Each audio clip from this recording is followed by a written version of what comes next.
One local man, however, has come up with his own version of community policing, but the police are not exactly embracing it.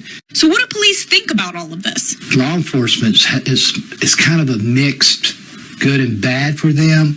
It's nice that citizens will report something of this going on, and they can then take it from there and do it properly through the criminal justice system. When people take this type of situation in their own hands, it's very likely they could destroy somebody's life. Law enforcement experts say there is a difference between confronting an alleged predator and entrapping them. We all agree we don't need people like this out there being predators on this, but there could be more to the story. They're not getting true justice. It's street justice, if you want to call it, public shaming. And the thing is, what if they're wrong? You just ruined somebody's life. It puts the person who is doing their version of community policing in possible danger. They could also wind up facing criminal charges of their own, say if the altercation gets physical or if the person they are confronting sues them. Best I can do is suggest to people, if they have suspicion of anything like this, is to report it and let law enforcement work on it. But to go about to the point of public shaming, at some point it will backfire on whoever's doing it. The Hillsborough County Sheriff's Office does not condone what COIL is doing. Cops say that could be risky. These situations could be incredibly dangerous. We certainly don't recommend or ask for citizens to ever put themselves in a situation like this.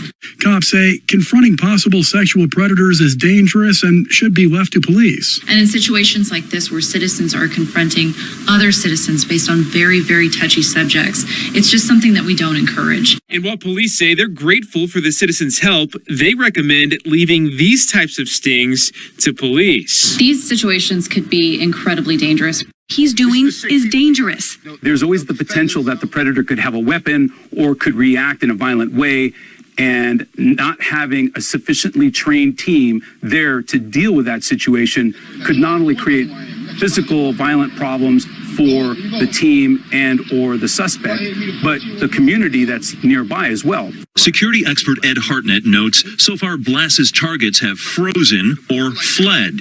What's he going to do if 3 or 4 guys show up? What is he going to do when some guy decides to fight, but now he has a weapon? Even though you've identified some sick perverts out there that deserve to go to jail, the downside is that somebody's going to get hurt, maybe even killed. There's entire units that are dedicated to this, but they do it with training, they do it with warrants, they do it with the permission and the authority of the government, not a vigilante. But former NYPD officer Manny Gomez worries these Facebook confrontations may eventually go too far. Could it be putting himself and others at risk? Despite their intentions, police say they have some concerns. Now, just a heads up, the face of the sting's target has been blurred and his name has been changed because the individual we saw confronted has not been charged. Sergeant Aaron Clem says police appreciate the group sharing their info, but they have some concerns. This group is taking it, in our opinion, too far. And here's why. It's a citizens group. They are conducting investigations without any training on how to conduct these investigations. Sergeant Clem says there are already task forces that use decoys and have the training to make sure they're doing it right, like the net nanny sting in Richland that caught over 24 men. If these groups are out there doing these investigations on their own, then it risks the investigation, and we may not be able to prosecute these people anymore. Safety is also a concern for police, both for the public and for the group's members. Sergeant Clem says if you have any information about a similar case, they're asking you to call police rather than face the issue alone. Greeley police appreciate the result, but worry about the method. What I have my concerns about is someone putting themselves in jeopardy if they were to confront someone about this type of an operation. Greeley police say the information hunted and confronted passed along to them was valuable, but they don't recommend people confronting potential predators on their own. In full disclosure, Jesse Weeks, the founder of the Facebook page, has been in trouble himself. He has a felony out of Idaho for burglary.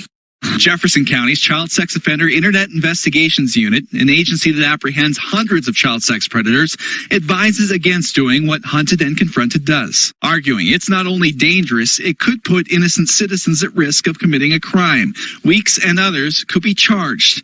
What they're doing in Ohio is not criminal. There is nothing that law enforcement can do to assist them, to prosecute these people, to do anything like that. Hamilton County Sheriff's Detective David Osdenmore says Ohio law is clear. The victim has to be a real minor or a police officer posing as one. The phenomenon's not new. It's extremely dangerous. Sergeant Osdenmore points to Dateline's To Catch a Predator series. He says the people setting up the stings are putting themselves in danger for no good reason. Desperate people do desperate things. And when they're desperate, they will do things that are dangerous. Investigators say another thing that concerns them about these stings is the fact that they may be making the men who are chatting online smarter about what they're doing. Sergeant Osdenmore says since the beginning of the year, his unit has taken 20 children out of harm's way. So he feels it's best that people call the police to report the men who are chatting online. Anjanette Levy, Local 12 News. People trying to chat with teens can be reported to the Internet Crimes Against Children Task Force. There's a link at local12.com. But what he's doing may not be legal, and officials say it's definitely not safe. Whether they are or aren't engaging in criminal behavior, comes to a location, is confronted by a total stranger with a camera, that's a recipe for disaster. You know, you never know if that person is armed and is in that heat of panic pulls that firearm. Still, they say it's in his best interest to stop out of concern for his safety, strongly discouraging copycats. Vigilante groups trying to expose child sex predators are popping up all over the United States, including here in Central PA. However, as Fox 43's Samantha Galvez explains, police now say they're worried about these groups, that they could be more of a hazard than a help. Over the past couple of months, you might have seen stories we've done regarding alleged child sex predators exposed by civilians or vigilantes. We wanted to find out, how often is it happening? Is it a real problem? Should parents be worried? And what do police think about all of this?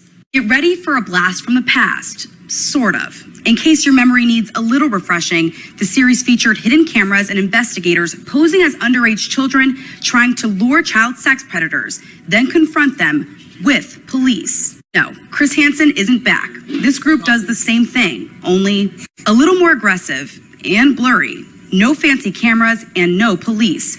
Oh, and it's not inside a private home either. Police had the same questions we had. Who are these people? What's your motivation? Why are you doing this? You know, is it legal?